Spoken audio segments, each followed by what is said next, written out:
Everyone, my name is Nidhi Bhatnagar and welcome you all in this channel. तो आज की video में हम क्या सीखेंगे? देखो, आज हम करेंगे क्लास 4 का हिंदी का चैप्टर समदर्शी। तो चलो विदाउट डिले अपनी वीडियो को शुरू करते हैं। All credit goes to writer as well as the publisher. बच्चों, यदि कोई व्यक्ति आपसे कमज़ोर है, वह शारीरिक रूप से अक्षम है, यानी कि उसकी आँख खराब है, हाथ खराब है, पैर खराब है, कुछ भी हो सकता है, तो उसकी कमज़ोरी को कभी भी मजाक नहीं बनाना चाहिए। कभी भी ऐसे बच्चों का हमें मजाक नहीं उड़ाना चाहिए, उनका कभी भी मजाक नहीं बनाना चाहिए। आज हम इसी विषय में संबंधित इसी विषय से संबंधित इस पाठ को पढ़ते हैं। चलो, कि एक बच्चा है, इसकी आंखें खराब हो जाती हैं। इस चैप्टर में वंशी को अपनी एक आंख खराब होने का दुख ना था। मतलब वंशी एक बच्चा है और उसकी एक आंख खराब है, लेकिन इस बात का उसे कोई दुख नहीं था, क्योंकि वह सोचता था कि इस संसार में और भी बहुत से लोग हैं जिनके अंगों में कोई ना कोई खराबी है। होता है ना, किसी का पैर खराब है, किसी का हाथ खराब है। तो ऐसा हो सकता है आज तक किसी ने ना तो मोहल्ले में, यानी कि उसके आसपास के एरिया में, और ना ही स्कूल में उसे चिढ़ाया था, और ना ही उस पर कभी भी कोई हंसा था। उनके व्यवहार से ऐसा लगता था जैसे उसकी दोनों आंखें सबकी तरह सलामत है। मतलब बच्चा बिल्कुल नॉर्मल बिहेव करता था, उसे बिल्कुल भी अपने लिए कोई दुख नहीं था। वह सबके जैसा ही है, उसे ऐसा ही लगता था। लेकिन जब से सतीश ने उसकी कक्षा में प्रवेश लिया, सतीश एक बच्चा है जो क्लास में नया आया है, लेकिन जब से सतीश नाम का ये बच्चा क्लास में आया है और वंशी को लगने लगा कि उसके साथ अन्याय हुआ है, यानी भगवान ने उसके साथ अन्याय किया है। बेसिकली अब उसकी आंखें क्यों खराब हैं उसे ऐसा लगने लगा। वैसे सतीश अच्छा लड़का था, परंतु उसमें एक बहुत बड़ा ऐब था। ऐब मतलब उसके अंदर एक बहुत बड़ी खराबी थी। दूसरों में जब कोई कमी दिखता तो फिर उसके पीछे ही पड़ जाता था वह बच्चा, लेकिन ये तो बहुत ख़राब बात है। कुछ समय बाद ही वंशी को समदर्शी कहकर वो चिढ़ाने लगा। समदर्शी समदर्शी, एक आँख उसकी खराब थी।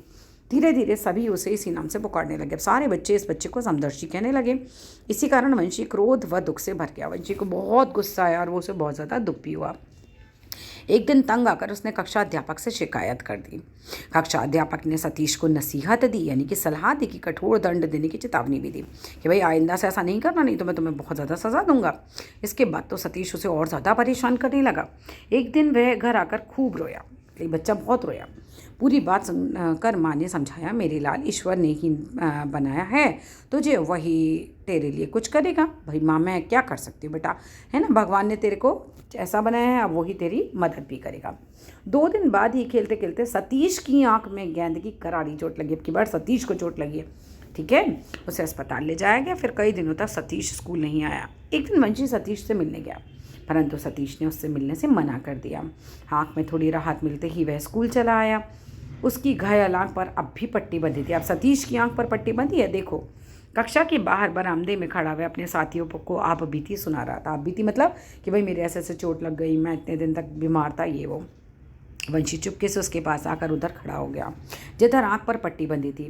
फिर आहिस्ते से, यानी धीरे से, कान के पास मुँह ले जाकर बोला, क्यों भाई, नज़र तो आ रहा हूँ ना, मैं हूँ तुम्हारा दोस्त वंशी, तुम्हारे शब्दों में समदर्शी। अब ये बच्चा इसको बोल रहा है कि इसने इसके खराब वक्त में इसको इतना ज़्यादा बोला था।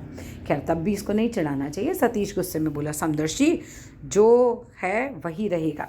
2-4 रोज़ में पट्टी खुल जाएगी, फिर देखना कि समदर्शी कौन है।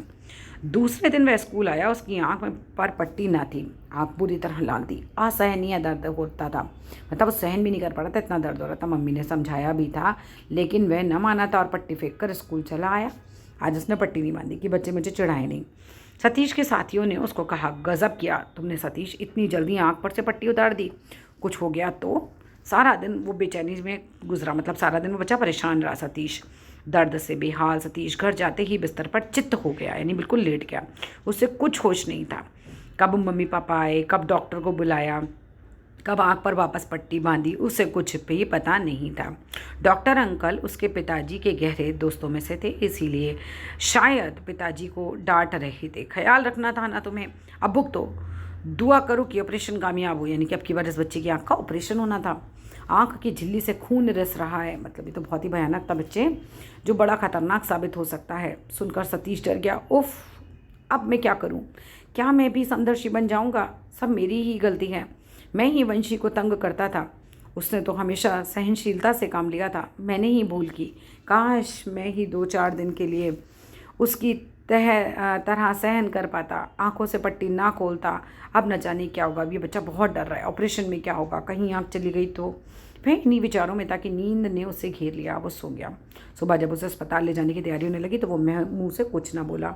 ऑपरेशन हुआ और सफल भी रहा। डॉक्टर अंकल ने पापा को बधाई देते हुए कहा, अब तो 15 दिन पट्टी ना खोलने देना।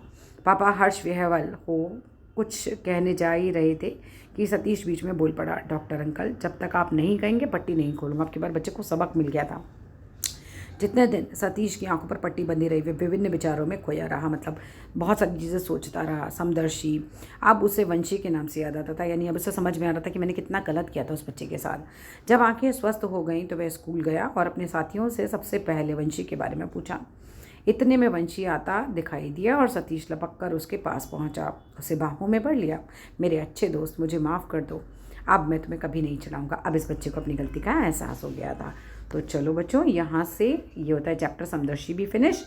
नेक्स्ट वीडियो में हम जो चैप्टर लेने वाले हैं वो है आकाश की 7 सीढ़ियाँ। Thank you.